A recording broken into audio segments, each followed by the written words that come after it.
Look at this. This is the inside of a kitchen cabinet door that has been cooking for 10 years. You can see that yellow, sticky film? That is not just dirt. That is polymerized grease. It is baked on. It is hardened into a varnish-like coating that repels water and laughs at your standard all-purpose spray.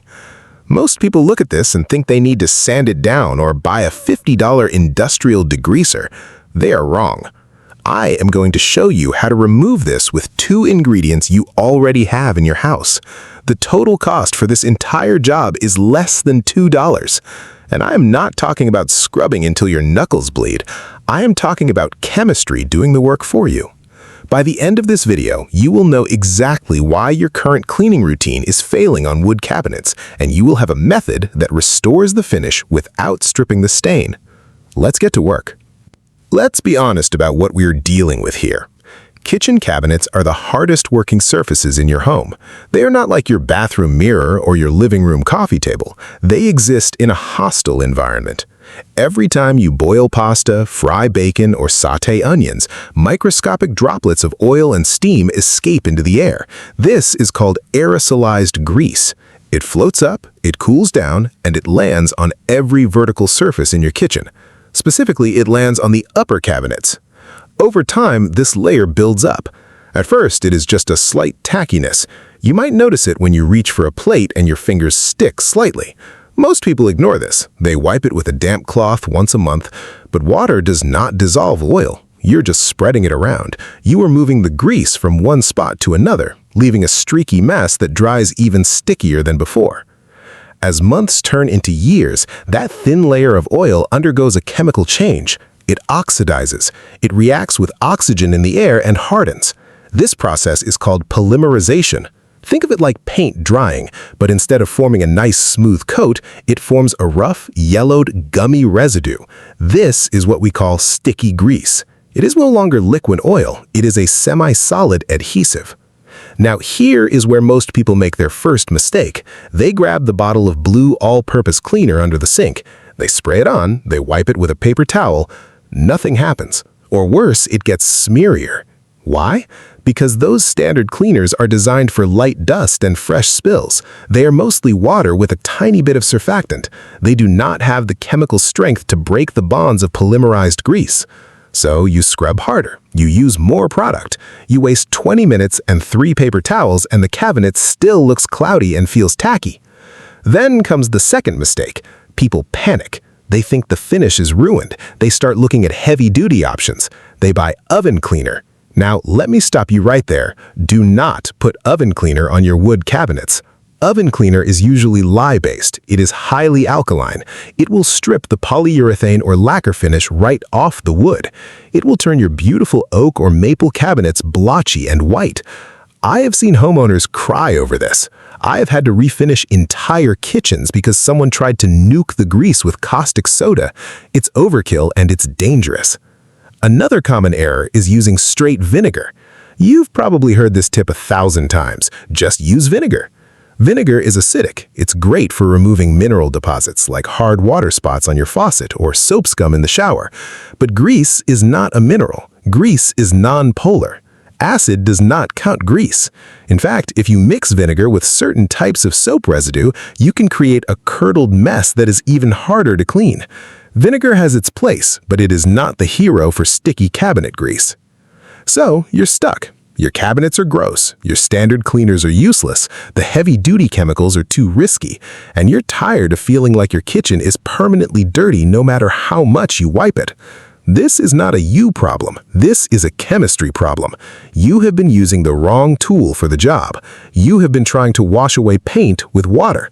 It doesn't work. You need a solvent that understands the molecular structure of what you're trying to remove. To fix this, we need to understand what we are fighting. As I mentioned, the enemy is polymerized oil. To break it down, we need 2 things, a degreaser and an abrasive action that does not scratch. But we also need to respect the substrate. Wood is porous. Even if it's sealed with varnish, polyurethane, or lacquer, those finishes have microscopic pores.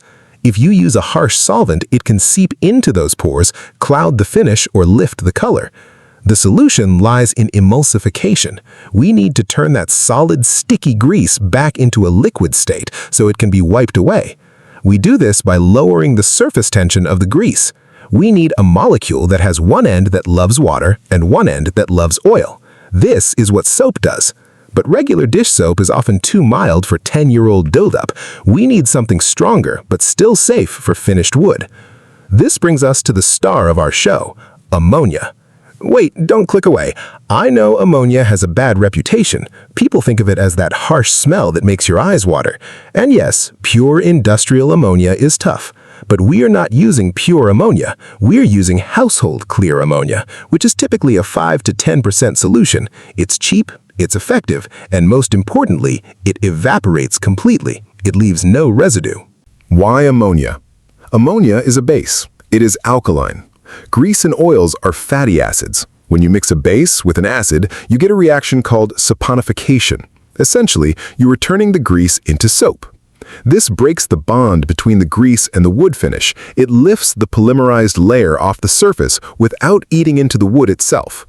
Unlike bleach, which can discolor wood, or acetone, which can melt plastic finishes, ammonia is selective. It targets the organic buildup, but leaves the cured finish alone, provided you do not let it sit for hours.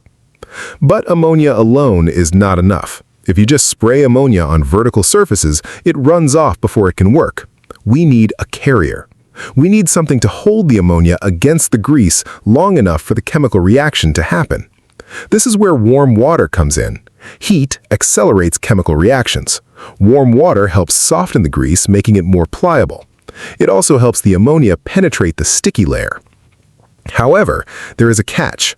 Ammonia smells, and while it is effective, it can be harsh on your lungs if you are in a small, unventilated space. So we need to balance potency with safety. We also need to address the mechanical action. You cannot just spray and walk away. You need agitation. But you cannot use steel wool or harsh scouring pads. Those will scratch the finish. Once you scratch the finish, you create tiny valleys where new grease can hide, making the problem worse next time. We need a soft abrasive, something that provides friction without abrasion. This is why the old-timers, the janitors my grandfather worked with, swore by this specific combination. They did not have fancy enzymatic cleaners or nanotech sprays. They had ammonia, water, and elbow grease. But they knew the ratio. They knew the technique. They knew that cleaning is not about force. It's about contact time and chemical compatibility. There is another reason we avoid commercial degreasers for this task. Many of them contain butyl salicylate or other glycol ethers. These are effective, but they are toxic. They absorb through the skin. They linger in the air. For a surface you touch every day, where you store your plates and cups, do you really want those chemicals lingering in the micro cracks of the wood grain? Probably not. Ammonia, while pungent, dissipates quickly. Once it dries, it's gone. There's no film left behind to attract more dust. So the logic is simple. We need an alkaline agent to saponify the grease, we need heat to soften it, we need a gentle abrasive to lift it, and we need a method that respects the wood finish. This is not a hack. This is basic chemistry applied correctly. It's the same principle used in professional restoration, just scaled down for your kitchen. Here's exactly what you need. Go to your pantry or your cleaning closet. You need 3 things. First, clear household ammonia, not the scented kind with lemon or flowers, just the clear original formula. Second, warm water, not boiling, just hot from the tap. Third, a microfiber cloth or a soft sponge. Optionally, you can use a soft bristled toothbrush for the corners. That's it. Total cost? About $1 for the ammonia if you don't already have it. The water is free. Step 1 is preparation. This is critical. Open your windows. Turn on the exhaust fan above your stove. Ammonia fumes are strong. They are not dangerous in this diluted concentration if you have airflow, but they are unpleasant. Do not skip this step. Also, remove everything from the cabinets you are cleaning. Take out the dishes, the spices, the random junk. You need clear access. Lay a towel on the counter below to catch any drips. You don't want ammonia dripping onto your laminate countertops or stone surfaces, as it can damage some sealers over time. Step 2 is mixing the solution. Get a bottle, If you don't have one, use a bowl and a rag, but a bottle gives you better control. Fill the bottle halfway with warm water. Then add 1 part ammonia to 4 parts water. So if you have 2 cups of water, add half a cup of ammonia. Do not make it stronger. Stronger is not better. Stronger just means more fumes and a higher risk of damaging the finish if you leave it on too long. This 1:4 ratio is the sweet spot. It's strong enough to cut through decade-old grease, but gentle enough for daily use finishes. Shake it gently to mix. Do not inhale directly from the nozzle. Step 3 is the test. Before you go wild on all your cabinets, pick a small, inconspicuous spot, maybe the inside of a door or the back corner of a shelf. Spray your solution on a cloth, not directly on the wood yet. Wipe a small area, wait 30 seconds, wipe it dry, check the finish. Did it cloud? Did the color change? If it looks fine, you're good to go. If it looks hazy, your finish might be wax-based rather than polyurethane. Wax finishes are sensitive to ammonia. If you have wax-finished cabinets, stop. Use a mixture of dish soap and warm water instead. But for 90% of modern kitchens which use polyurethane or lacquer, this test will pass. Step 4 is the application. Here's the technique that separates the amateurs from the pros. Do not spray the cabinet directly. Spray the cloth. You want the cloth damp, not soaking wet. Excess liquid can seep into the seams of the cabinet doors and swell the wood. Swollen wood does not shrink back easily. It warps. So, dampen your microfiber cloth with the solution. Wring it out well. Start at the bottom of the cabinet door and work your way up. Why? Because gravity. If you start at the top, the dirty runoff will streak down the clean areas below. By starting at the bottom, you catch the drips as you move up. Wipe in circular motions. Do not just go back and forth. Circular motions help lift the grease from the grain of the wood. You will feel resistance. That is the grease breaking down. Keep wiping. You will see the yellow grime transferring to the cloth. For stubborn spots, let the damp cloth sit on the area for 10 to 15 seconds. This is the contact time. Let the ammonia do its work. Do not scrub hard. Let the chemistry work. After 15 seconds, wipe again. You should see the sticky film lifting.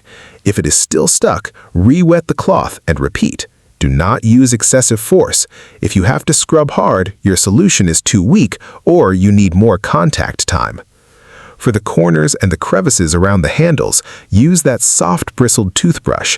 Dip it in the solution, shake off the excess, and gently agitate the corners. This is where grease accumulates the most because it is hard to reach with a cloth. The bristles get into the details without scratching. Wipe away the loosened gunk with your cloth immediately.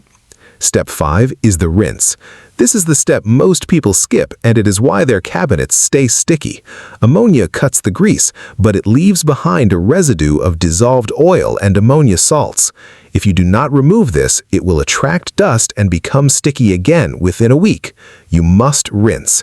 Take a clean cloth, dampen it with plain warm water, and wipe down the entire surface. Remove all traces of the cleaning solution. You may need to rinse your cloth several times. Keep wiping until the cloth comes away clean. Step 6 is the dry. Take a dry, clean microfiber cloth and buff the surface dry. Do not let it air dry. Air drying can leave water spots, especially if you have hard water. Buffing also helps restore the shine of the finish. You should see an immediate difference. The wood should look clearer. The yellow tint should be gone. The surface should feel smooth, not tacky. Now let's talk about maintenance. Once you have done this deep clean, you do not need to do it again for a long time, maybe once a year. For weekly cleaning, just use a damp cloth with a drop of dish soap. Wipe down the fronts after cooking. Prevent the buildup. Do not let the grease polymerize. If you wipe it while it is still fresh oil, it comes off with water. If you wait 6 months, you need ammonia. What if the grease is really bad? What if it has been 20 years? You might need to do 2 passes. Do the whole cabinet, let it dry, then do it again. Sometimes the first pass removes the top layer, revealing another layer underneath. Be patient. It is better to do 2 light passes than 1 aggressive one that damages the wood. Also, check your hardware. The handles and knobs likely have grease buildup too. You can soak removable hardware in a bowl of warm soapy water. For fixed hardware, use the toothbrush method. Metal shines up beautifully once the grease is gone. A note on safety: never mix ammonia with bleach. Ever. This creates chloramine gas, which is toxic and can be fatal. Make sure your bleach products are stored far away from your ammonia. Label your spray bottle clearly. Do not leave it lying around where children or pets can access it. While diluted ammonia is safe for cleaning, it is not a beverage. Let's address a common question. What about orange oil cleaners? They smell nice. They work okay on light grease, but for heavy, sticky, polymerized grease, they are often too oily themselves. They can leave a residue that attracts more dust. Ammonia cuts clean. It leaves nothing behind. If you love the smell of oranges, you can add a few drops of essential oil to your rinse water, but do not add it to the ammonia mix. Oil and ammonia do not play well together in this context. Stick to the basics. Another question: can I use this on painted cabinets? Yes, but be careful. Test a small area first. Some paints, especially older oil-based paints, can be sensitive to ammonia. Latex paints are generally more resistant. If the paint starts to feel soft or sticky, stop immediately. Switch to a mild dish soap solution. But for most modern acrylic or latex paints, this method is safe if you do not let it soak. The key takeaway here is consistency. Cleaning is not a one-time event. It is a habit. But when you fall behind, you do not need to panic. You do not need to replace the cabinets. You just need the right chemistry. This $2 solution has saved thousands of dollars in refinishing costs for my clients. It is simple, it is effective, and it works. Here's a pro tip that will save you time on your next clean. Keep a dedicated microfiber cloth for this job. Do not use your general-purpose dusting cloths. Grease is hard to get out of fabric. If you use a nice cloth, it will become saturated with oil and will just spread grease around next time you use it. Buy a pack of cheap yellow or red microfiber cloths. Use one for the ammonia clean. When it gets too dirty, throw it away or wash it separately in hot water with heavy-duty detergent. Do not mix it with your towels. Also, label your spray bottle. Write ammonia solution, cabinet cleaner. Do not rely on memory. 6 months from now, you will forget what's in that bottle. Safety first. If this video saved your cabinets, do me a favor. Hit that subscribe button. I upload new videos every week teaching you the real methods that professionals use without the marketing fluff. I'm a third-generation janitor. I have cleaned everything from hospital floors to high-end mansions. I know what works because I have done it myself. I want to hear from you. What is the biggest cleaning headache in your kitchen right now? Is it the stove, the fridge seals, the grout? Leave a comment below. Tell me your struggle. I read every comment, and I often use your suggestions for future videos. If enough of you ask about stovetops, I will make a deep dive video on removing burnt-on food without scratching glass or enamel. If you want to keep learning these old-school effective methods, check out this video on my screen right now. It covers how to clean your gas stove burners so they look brand new. It uses the same philosophy: simple ingredients, real results. Click it, watch it, and let me know if it works for you. Thanks for watching. Keep your home clean and keep it simple.